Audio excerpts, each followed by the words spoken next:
It's September 19 and this is our update for Burgess Apartments renovation. Dito ay naayos yung takip. Isisil natin yan para walang tubig nang makakapunta dyan. Ang tubig dapat, yung tubig sa kalye, dire-diretso papunta doon. Tsaka dire-diretso papunta rin doon. So isisil yan. Pero isisil yan in such a way na matatanggal din naman pag kailangan matanggal. Dito, yung kuryente natin doon, yung apat na lines natin from Meralco, terminated na lahat dito sa ating electrical equipment. Itong gagawin na natin is ayusin na yung mga ilaw dito sa baba para energize na natin sila lahat ginagawa dito. Pero hindi pa natin ito masasara because we're still waiting for the final inspection of our electrical engineer. Nagkiklear tayo dito, eventually mag-finish na tayo dyan.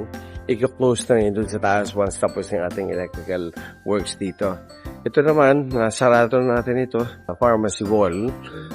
Dito sa ginagawa dito ng electrical team natin, dito naman yung ating mga ilaw dito ayusin din. So pag naayos yung mga ilaw dyan, magko-close na tayo ng ceiling dito. For closing our ceiling, yung sa taas naman, yung mga kailangan natin mapalitan na kahoy dito sa binuksan nating area, papalitan natin. Meron dyan kaunti na kailangan natin palitan. Ito, yung mga linya para sa mga ilaw, para sa mga CCTVs, nandiyan na yan, ready na yan. Ano yan natin. Tapos ito, kaya tinititik yan, pupondoan yan para babalutan, parang gano'n kagaya ito, binabalutan siya. Ganoon din itong kabila. Pero yung ating masonry team nasa taas naman, kasi pinifinish natin ang ating tiles sa ating dalawang big rooms. Ito, electrical din na ayos dito, electrical na ayos dyan. Dito sa likod, adjust natin itong ating smart lock. Hindi masyado maganda pa ang ating pag-close, no? Pag-open. Ito kaya nagtuturo ko ng ating mga bangyan para sa ating kung magtataas tayo dito ng additional floors. Dito, ayan, yung mga linya, no? Nilalagay na para sa ating ilaw. Dito, bisitahin natin ito. Nag-close tayo doon pero papaayos ko pa yun dahil ayoko na naka-expose yun. Papasarado natin dyan. Okay, so ayan. So, palilinis na natin ito. Ayan, papasarado ko na yan. Okay na yan eh. So, clean up.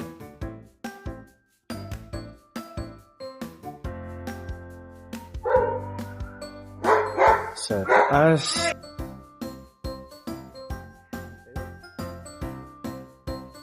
Nagawa dito is finishing. Nak, good morning. Nak, finish na natin ito lahat, ha? Okay. Tapos pinag-usapan natin kagabi sa atin doon. Very good. Ayan. So, dito sa loob, tignan natin ang loob. Ano yung mga tiles. Okay. So, nasa labas na tayo doon. So, we're ordering more. Dahil kulang ang ating mga tiles. Ito, galing, nailagay na. Ito, kagabi ito nilagay. Okay, and then, finish na yung mga sides dyan. Yun din. Ayan, no? So, ayusin pa yung sealant dyan. Di pa tapos yan. Okay.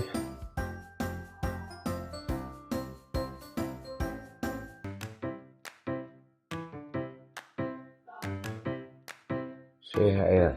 So, dito lalabas ng ating mga tiles dito. Palabas ka, Andre. Thank you. Wow, may mga nagluluto na dito. May gumagamit ang ating kitchen. Ayan.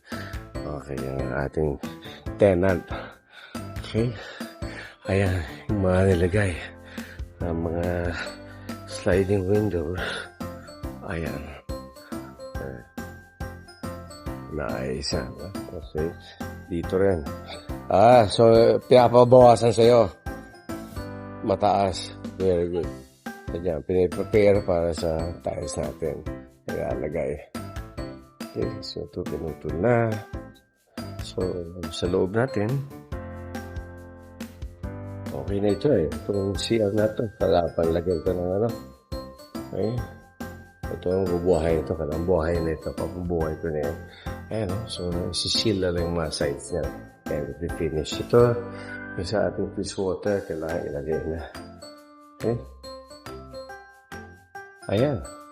Very good. Ito na ang next natin. Pagkatapos na sa baba, dito na tayo. So, today is September 17. This is our quick update for our Burgos Apartments renovation. Until next time.